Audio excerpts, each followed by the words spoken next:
6, 5, 4, 3, 2, 1. Hi friends, आप सभी का आपके अपने YouTube चैनल पर हार्दिक स्वागत है। देखो, पीछे वाली वीडियो में हमने क्या बात की थी? हमने बात की थी लुईस थ्योरी की। किसकी बात की थी? Lewis theory. लुईस ने क्या बताया था? लुईस का फोकस सिर्फ ऑक्टेट पे था कि कोई भी कंपाउंड ऑक्टेट कंप्लीट करता है तो स्टेबल हो जाता है, लेकिन उसकी कुछ कमियां रही थी। उसने ये नहीं बताया कि कंपाउंड में अगर 8 इलेक्ट्रॉन से कम हो तो क्या होगा, ज्यादा हो तो क्या होगा।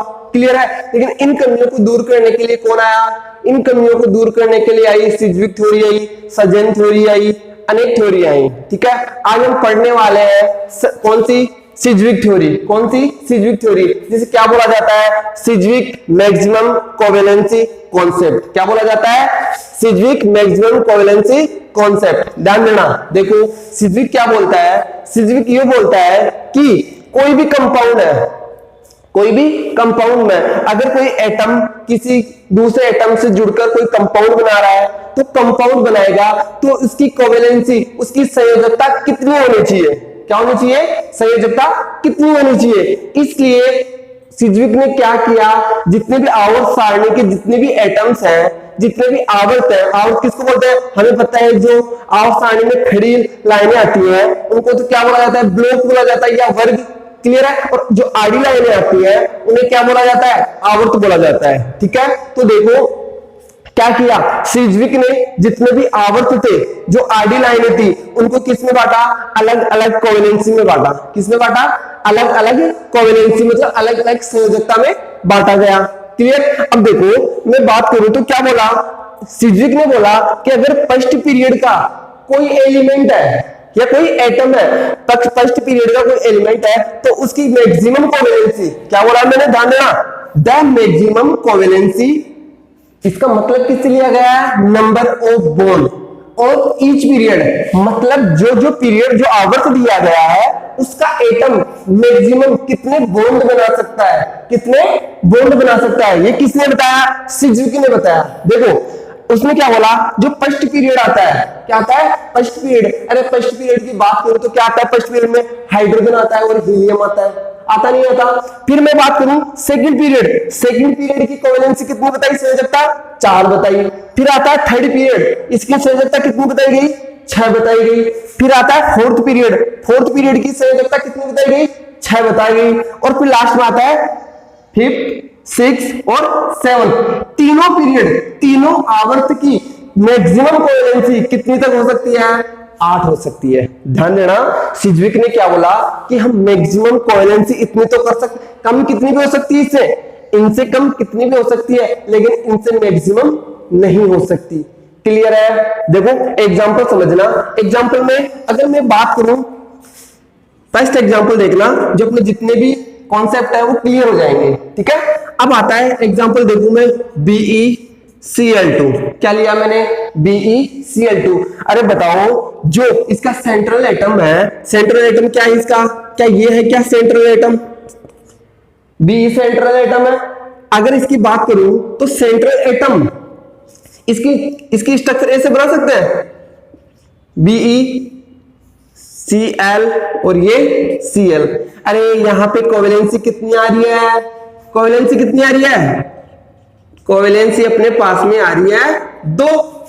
कितनी कोवेलेंसी आ रही है? 2 आ रही है। लेकिन सिज्विक का रूल क्या बोलता है? ये बोलता है कि जो सेकंड पीरियड है, कौन सा पीरियड है? सेकंड पीरियड है। सेकंड पीरियड में मैक्सिमम कोवेलेंसी कहां तक हो सकती है? 4 तक हो सकती है। लेकिन 4 की बात करें, क्या यहां पे मैक्सिमम कोवेलेंसी की बात करते हैं, यहां पे कितनी आ रही है? 4 आनी चाहिए, लेकिन आ कितनी रही है? 2। लेकिन इसने बोला क्या था कि 4 से ज्यादा नहीं हो सकती, कम हो सकती है। इसलिए ये कंपाउंड क्या होगा? स्टेबल होगा। ठीक है, दूसरा एग्जांपल देखना। दूसरा एग्जांपल लिया इसने BeCl4-। अरे मैं इसकी संरचना बनाऊं तो क्या ऐसे नॉर्मली कोई भी संरचना बना सकते हैं क्या? ये लो, कितनी कोवेलेंसी होगी इसकी? 1 2 3 4 हुई नहीं हुई? 4 हुई। अगर इसकी कोवेलेंसी की बात करें तो हमारे पास में कितनी हो गई? 4 आई है। और कौन सी पीरियड का है? क्या सेकंड पीरियड का है क्या? और सेकंड पीरियड की बात करूं तो मैक्सिमम कोवेलेंसी कितनी आनी चाहिए? मैक्सिमम संयोजकता, अधिकतम संयोजकता कितनी आनी चाहिए? अरे 4 आनी चाहिए। क्या इसमें कितनी है? 4 है। तो क्या जो कंपाउंड बना हुआ है वो स्टेबल होगा क्या? आ गया समझ में? चलो और एग्जांपल देखते हैं हम लोग। अगर अब मैं बात करूं दूसरा कंपाउंड, मान लो मैंने कोई कंपाउंड लिया, PCl5 की बात करते हैं। किसकी बात करते हैं? PCl5 की बात करते हैं। ध्यान से देखना, देखो एग्जांपल है PCl5। किसकी बात करते हैं? PCl5। अगर मैं इसकी नॉर्मल स्ट्रक्चर बनाऊं, अपने को क्या देखना है? सिर्फ इसकी संयोजकता देखनी है, इसकी कोवेलेंसी देखनी है कितनी है। अगर इसकी कोवेलेंसी की बात करूं तो मेरे पास में क्या जुड़ा हुआ है? Cl Cl Cl Cl, ये Cl। क्या इसमें फोस्फोरस की कोवेलेंसी कितनी आएगी? इसकी कोवेलेंसी कितनी है? संयोजकता कितनी है? 1 2 3 4 5। इसकी कोवेलेंसी संयोजकता आ गई 5।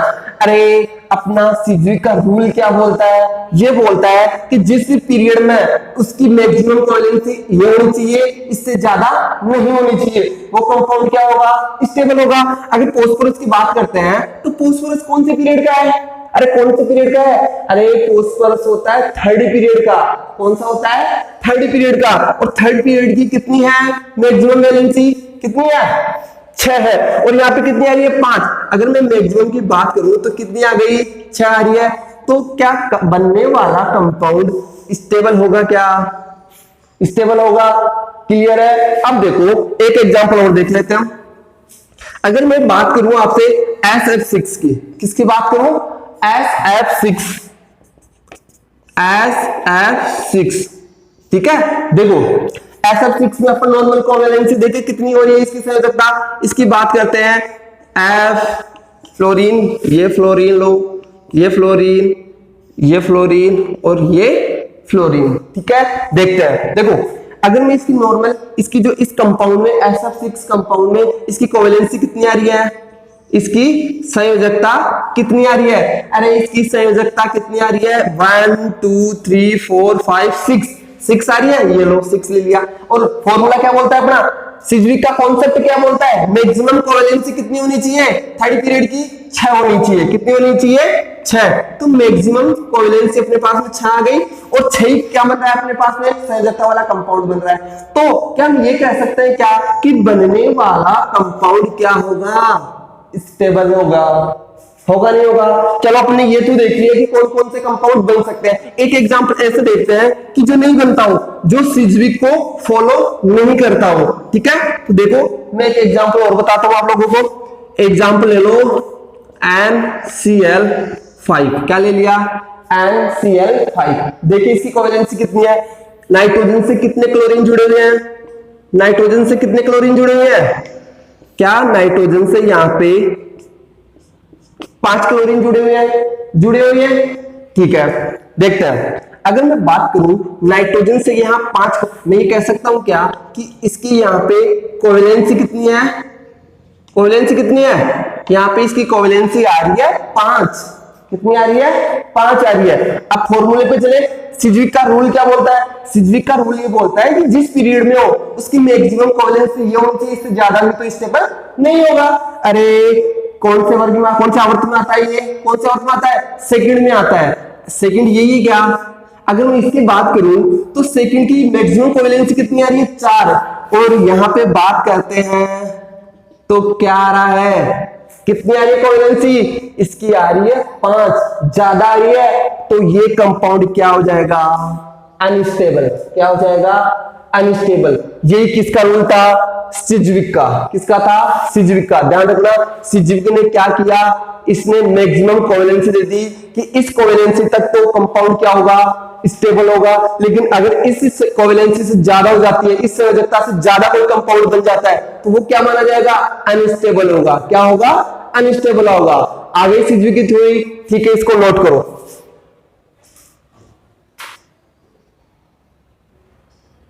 देखो अपनी पहले वाली थ्योरी कौन सी थी? सिज्विक थ्योरी, ठीक है। इसके बाद में आती है अपनी सजेन थ्योरी। क्या आती है? सजेन सिंगल इलेक्ट्रॉन कॉन्सेप्ट। सजेन की एकल इलेक्ट्रॉन अवधारणा।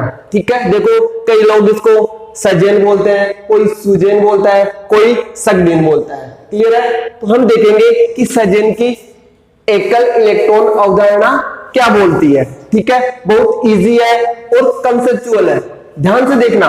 देखो मैं बात करूं अकॉर्डिंग टू सुजेन या सजेन, सजेन ने क्या बोला? सजेन ने बोला the maximum number of electron in valence shell of central atom किससे होना चाहिए? 8 से। इसने बोला कि कोई भी सेंट्रल एटम होता है, किसी भी कंपाउंड का सेंट्रल एटम होता है, तो उसकी संयोजकता 8 से ज्यादा कभी नहीं होनी चाहिए। इसने बोला, सजेन ने बोला।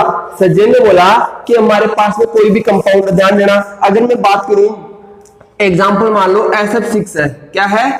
SF6 है। ये लो मैंने बना दिया SF6।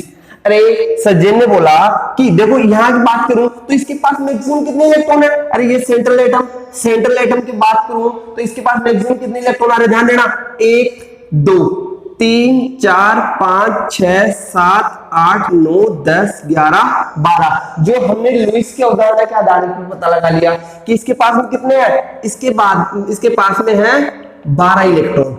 कितने इलेक्ट्रॉन है? 12 इलेक्ट्रॉन है। लेकिन सज्जन ने क्या बोला? सज्जन ने बोला कि 8 से ज्यादा इलेक्ट्रॉन नहीं होने चाहिए। देखिए सज्जन के अकॉर्डिंग देखते हैं। देखो अगर मैं सज्जन के अकॉर्डिंग देखता हूं तो सज्जन ने बोला कि वहीं इसी के अकॉर्डिंग देख लेते हैं अपन। SF6 बता दिया इसने कि SF6 में कितने फ्लोरीन जुड़े हुए हैं? ये लो मैंने जोड़ दिए 6 फ्लोरीन जोड़ दिए। इसमें भी 6, 1 2 3 4 5 6। SF6 ये SF6 हो गया। लेकिन इसने बोला कि कितने इलेक्ट्रॉन होने चाहिए? कितने होने चाहिए? 8 से ज्यादा इलेक्ट्रॉन नहीं होने चाहिए। फिर से देखना, the maximum number of electron in valence shell of central atom. आ गया समझ में? ये लो मैं बना दूं 2 इलेक्ट्रॉन, 4 इलेक्ट्रॉन, ठीक है, 5 6 7 8। अरे क्या हमारे पास में सेंट्रल एटम का ऑक्टेट कंप्लीट हो गया? क्या ऑक्टेट कंप्लीट हो गया?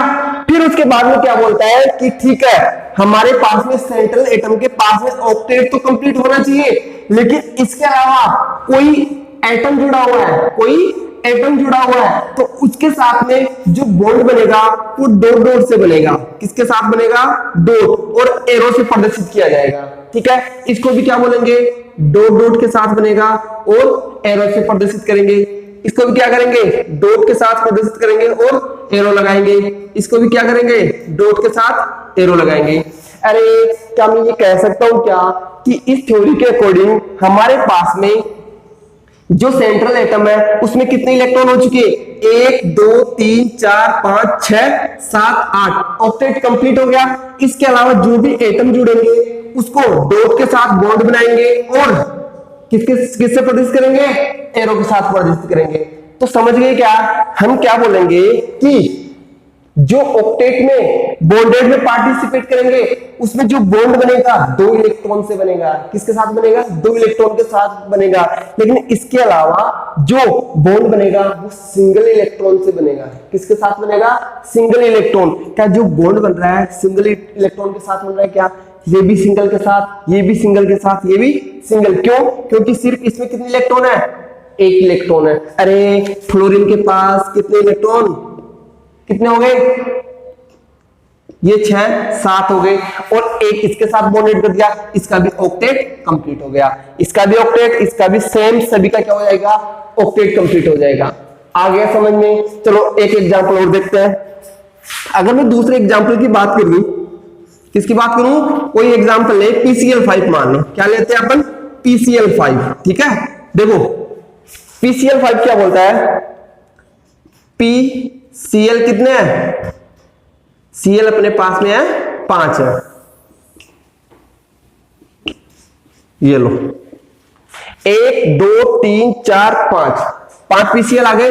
अरे सज्जन क्या बोलता है? सज्जन बोलता है कि हमारे पास में हमारे पास में जो सेंट्रल एटम होता है, क्या होता है, सेंट्रल एटम होता है, उसका तो ऑक्टेट कंप्लीट होना चाहिए। क्या होना चाहिए, ऑक्टेट कंप्लीट। सबसे पहले बात करें कि फास्फोरस के पास में कितने इलेक्ट्रॉन होते हैं वैलेंस शेल में। अरे इसके पास में होते हैं 5 इलेक्ट्रॉन। कितने होते हैं, 5 इलेक्ट्रॉन होते हैं। ठीक है, इसको कितने की जरूरत है आज के लिए, 3 की जरूरत है। क्या करेगा ये, देखो इसके साथ में बात करें तो ये इसके साथ में क्या बना लिया, बॉन्ड बना लिया। इसके साथ में क्या कर लिया, बॉन्ड बना लिया। ठीक है, इसके साथ में क्या कर लिया, बॉन्ड बना लिया। अरे क्या 1 2 3 4 5 6 7 8, क्या इसके ऑक्टेट कंप्लीट हो चुका है, क्या इसका ऑक्टेट कंप्लीट हो गया। फिर इसके बाद में क्या बोला सज्जन ने बोला कि बाकी जो एटम्स होंगे उनसे जो बॉन्ड बनेगा वो किसके साथ बनेगा, डॉट डॉट के साथ बनेगा। किसके साथ बनेगा, डॉट डॉट के साथ बनेगा और एरो लगाएंगे। आगे समझें क्या बोल रहा है, if central atom form more number of bonds form between central atom and, ध्यान देना, अगर बॉन्ड बनेंगे तो ऑक्टेट कंप्लीट करने के लिए 2 इलेक्ट्रॉन काम में आएंगे, लेकिन and bonded atom is through 1 electron और single electron bond. In bond को क्या बोला जाएगा, सिंगल इलेक्ट्रॉन बॉन्ड।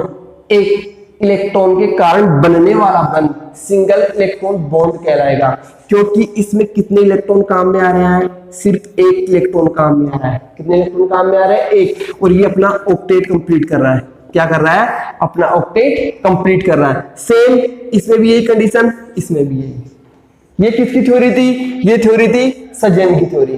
ठीक है, आ गया होगा समझ में। क्या बोला सज्जन ने बोला कि कोई भी एटम अपना ऑक्टेट तो कंप्लीट कर लेता है, लेकिन ऑक्टेट कंप्लीट करने के दौरान जो एटम्स बचता है वो 1 इलेक्ट्रॉन से बॉन्ड बनाता है। किसके साथ बनाता है, 1 इलेक्ट्रॉन के साथ बॉन्ड बनाता है। एक एग्जांपल और देखो लास्ट एग्जांपल देखते हैं, फिर आज की क्लास हम यही खत्म करेंगे। ठीक है, देखो अगर मैं नेक्स्ट की बात करूं IF7, किसकी बात कर ले, IF7, ये लो 1 2 3 4 5 6 7 कर लेते हैं। ये लो 7 हो गए, लेकिन बॉन्ड अपन किसके अकॉर्डिंग बनाएंगे, सज्जन के अकॉर्डिंग बनाएंगे।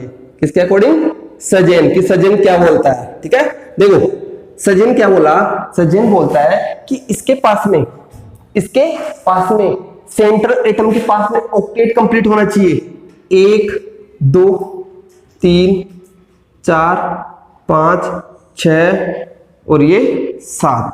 ठीक है, अरे आयोडीन के आउटर शेल में कितने इलेक्ट्रॉन होते हैं, 7 इलेक्ट्रॉन होते हैं। मैंने 7 बना दिया। इसको कितने की जरूरत है, 1 की जरूरत है। ये लो, इसके साथ में एक बॉन्ड बन गया, इसका ऑक्टेट कंप्लीट हो गया। लेकिन क्या बोला, 8 से ज्यादा इलेक्ट्रॉन नहीं बन सकते, जुड़ सकते। क्यों, क्योंकि ऑक्टेट से ज्यादा इलेक्ट्रॉन हो जाते हैं। और सीजीकी ने क्या सज्जन ने क्या बोला था, ध्यान देना, कि 8 से ज्यादा इलेक्ट्रॉन नहीं होने चाहिए, ऑक्टेट से ज्यादा नहीं होने चाहिए। देखो अब जितने भी कंपाउंड बनेंगे वो क्या करेंगे, कौन सा कंपाउंड बनेगा अपने पास में, सिंगल इलेक्ट्रॉन बॉन्ड। इसमें भी 1 इलेक्ट्रॉन काम में आएगा, ये बॉन्ड बन गया। इसमें भी 1 इलेक्ट्रॉन काम में आएगा, बॉन्ड। इसमें भी 1 इलेक्ट्रॉन काम में आएगा। इन सभी में क्या होगा, 1 इलेक्ट्रॉन बॉन्ड में काम आएगा। ठीक है, क्या हम ये कह सकते हैं क्या कि इसमें बॉन्डेड एटम कितना है, 1 है। बॉन्डेड एटम कितना है, 1 है। लेकिन अगर बात करें सिंगल इलेक्ट्रॉन बॉन्ड कितने हैं, अगर हमसे पूछा जाए कि IF7 में सिंगल इलेक्ट्रॉन बॉन्ड कितने आते हैं, तो हमारे पास में कितने आए हैं, 1 2 3 4 5 6। कितने आ गए, 6। तो हम कह सकते हैं क्या, सिंगल इलेक्ट्रॉन बॉन्ड कितने आ गए, 6, और बॉन्डेड 1। कितने आ गए, 1। आ गया समझ में, क्लियर है। अब एक क्वेश्चन पूछता हूं लास्ट, आपसे बताना कि हमारे से कोई ये पूछे कि बॉन्ड बनाने के लिए मिनिमम कितने इलेक्ट्रॉन की आवश्यकता होती है, मिनिमम कितने इलेक्ट्रॉन की आवश्यकता होती है। तो अकॉर्डिंग टू सज्जन थ्योरी हम क्या बोलेंगे कि हमारे को बॉन्ड बनाने के लिए मिनिमम कितने इलेक्ट्रॉन की आवश्यकता होती है? एक इलेक्ट्रॉन की आवश्यकता होती है। क्लियर है? देखो ये कंपटीशन एग्जाम में पूछा हुआ सवाल है कि मिनिमम कितने इलेक्ट्रॉन की आवश्यकता होती है एक बॉन्ड बनाने के लिए, तो हमारा आंसर क्या आएगा? एक इलेक्ट्रॉन की आवश्यकता होती है। किस थ्योरी के अकॉर्डिंग? अकॉर्डिंग टू सजेन थ्योरी। क्लियर है? आ गया होगा समझ में। अगर आप लोगों को आज का वीडियो पसंद आया हो तो लाइक करें, शेयर करें और सब्सक्राइब करना ना भूलें। धन्यवाद। जय हिंद।